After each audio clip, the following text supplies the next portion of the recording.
Hey guys, welcome back. This is Anil Sharma, motivational speaker, corporate trainer और life coach. दोस्तों, आज एक ऐसे मुद्दे पे मैं बात कर रहा हूँ जो कि वैसे तो बायोलॉजिकल और मेडिसिन के फील्ड में आता है, लेकिन हम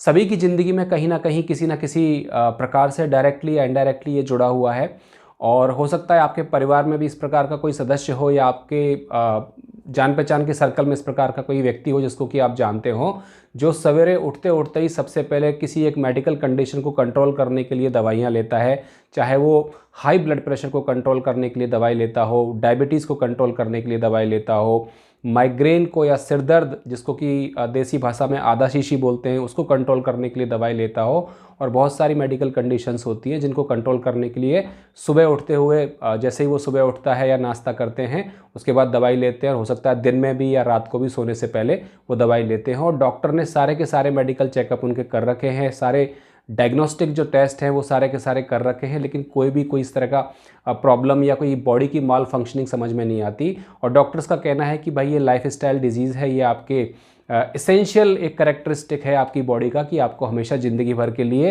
या तो ज़िंदगी भर के लिए या हमें लंबे समय के लिए आपको दवाई लेनी पड़ेगी। तो आज इस वीडियो के माध्यम से मैं कुछ ऐसे तथ्य आपके सामने रखना चाहता हूँ, और इस वीडियो को मैं 2 भागों में बनाऊँगा। पार्ट 1 जो है मैं डिस्कस करूंगा कि किस प्रकार की ये डिजीज़ होती हैं, so called life style disease. और सेकेंडली मैं कोशिश करूंगा अपने स्तर पर आपको एक एक्सप्लेनेशन देने की कि इनका बेसिक रूट कॉज क्या होता है, कहाँ से ये एमिनेट होती हैं, कहाँ से ये ओरिजिन होती हैं, और जो लक्षण आपको दिखाई देता है, for example high blood pressure आपको दिखाई देता है या डायबिटीज़ या शुगर बढ़ी हुई आपको दिखाई देती है, so according to me that is a symptom. लेकिन जो अंडरलाइंग कॉज होता है, अंडरलाइंग कॉज कहीं ना कहीं डीप रूटेड होता है जिसको कि कई बार हम समझ नहीं पाते। तो पार्ट 2 में मैं उन अंडरलाइंग कॉजेज़ की बात करूँगा,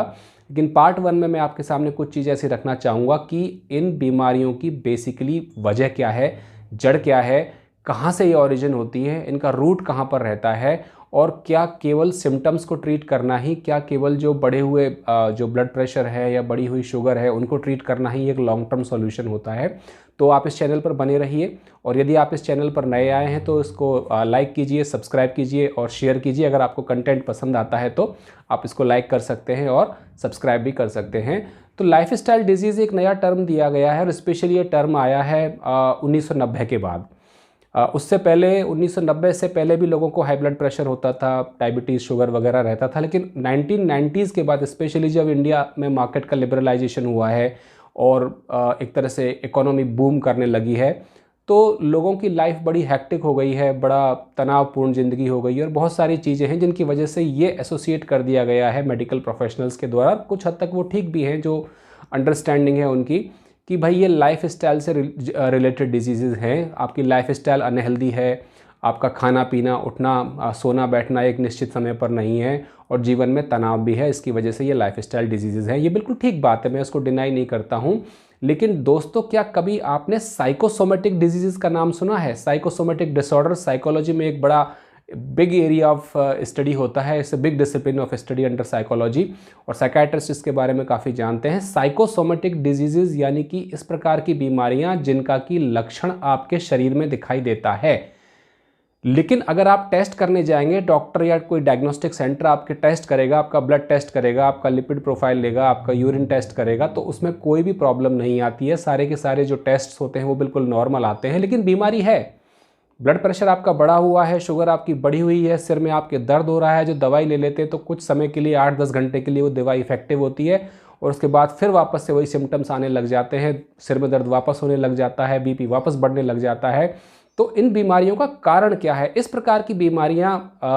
मेरे हिसाब से इनको मैं मानता हूं कि ये साइकोसोमेटिक डिजीज़ में आती हैं, यानी कि इन बीमारियों का जो रूट होता है, इन बीमारियों का जो ओरिजिन होता है, जड़, इन बीमारियों की जो जड़ में आपके इमोशनल इम्बैलेंसेस होते हैं, यानी कि मेंटल प्रॉब्लम्स होती है, कुछ मेंटल इस प्रकार के इश्यूज होते हैं, कुछ दबा हुआ गुस्सा होता है,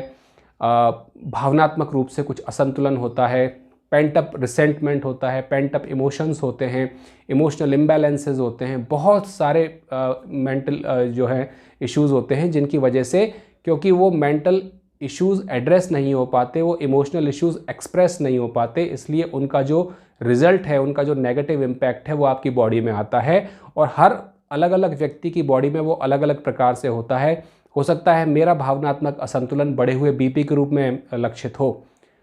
दूसरे व्यक्ति का भावनात्मक असंतुलन हो सकता है बढ़े हुए शुगर के रूप में परिलक्षित हो, तीसरे व्यक्ति का भावनात्मक असंतुलन हो सकता है कि माइग्रेन के रूप में हो, चौथे व्यक्ति का हो सकता है कि एसिडिटी के रूप में हो, उसको क्रॉनिक एसिडिटी हो सकती है।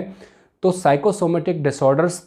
मुझे लगता है कि ये इस प्रकार की बीमारियों की जड़ में होते हैं और इसलिए आपको ध्यान देना चाहिए। यदि आप किसी ऐसे व्यक्ति को जानते हैं या आपके परिवार में कुछ आपके परिवार के सदस्य इस प्रकार के हैं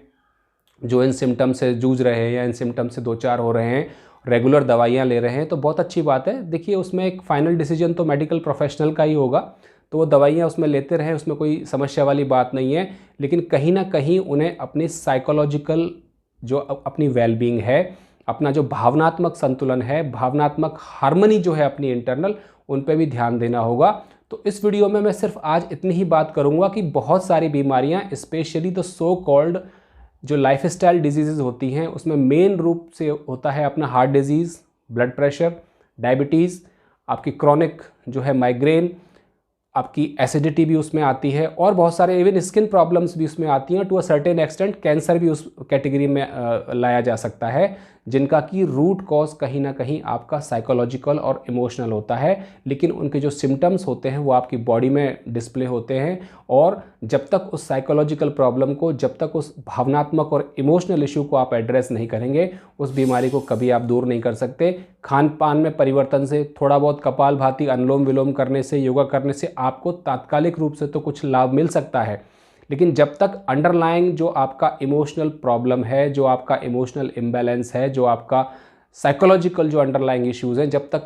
वो करेक्ट नहीं होंगे, तब तक आप उस बीमारी को दूर नहीं कर सकते। तब तक आप केवल सिम्टम्स से ही लड़ते हुए रहेंगे, केवल सिम्टम्स का ही इलाज करते हुए रहेंगे और ये एक लॉन्ग टर्म सॉल्यूशन नहीं होता, क्योंकि सिम्टम्स का जब आप इलाज करते रहेंगे तो आप परमानेंटली उस प्रॉब्लम को कभी भी क्योर नहीं कर पाएंगे। तो आज के लिए इस वीडियो में मैं इतना ही रखूंगा। इस वीडियो का पार्ट 2 में बनाऊंगा और पार्ट 2 में मैं बहुत डिटेल्ड में जाकर आपके सामने कुछ चीज़ें एक्सप्लेन करूंगा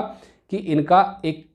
क्या मॉडल है, इस प्रकार की बीमारियों का, साइकोसोमेटिक जो बीमारियां होती हैं उनका क्या मॉडल होता है, कौन कौन से लेयर्स होते हैं और आपका अप्रोच क्या होना चाहिए उसके बारे में, आप किस प्रकार से अपना भावनात्मक संतुलन बना सकते हैं, या कोई ऐसा व्यक्ति आपके संपर्क में है जो इस प्रकार के भावनात्मक असंतुलन से जूझ रहा है, तो उसको आप किस प्रकार से मदद प्रोवाइड कर सकते हैं। यदि आपको वीडियो अच्छा लगा हुआ तो कृपया करके लाइक कीजिए और सब्सक्राइब कीजिए और वीडियो देखने के लिए आपका बहुत बहुत धन्यवाद।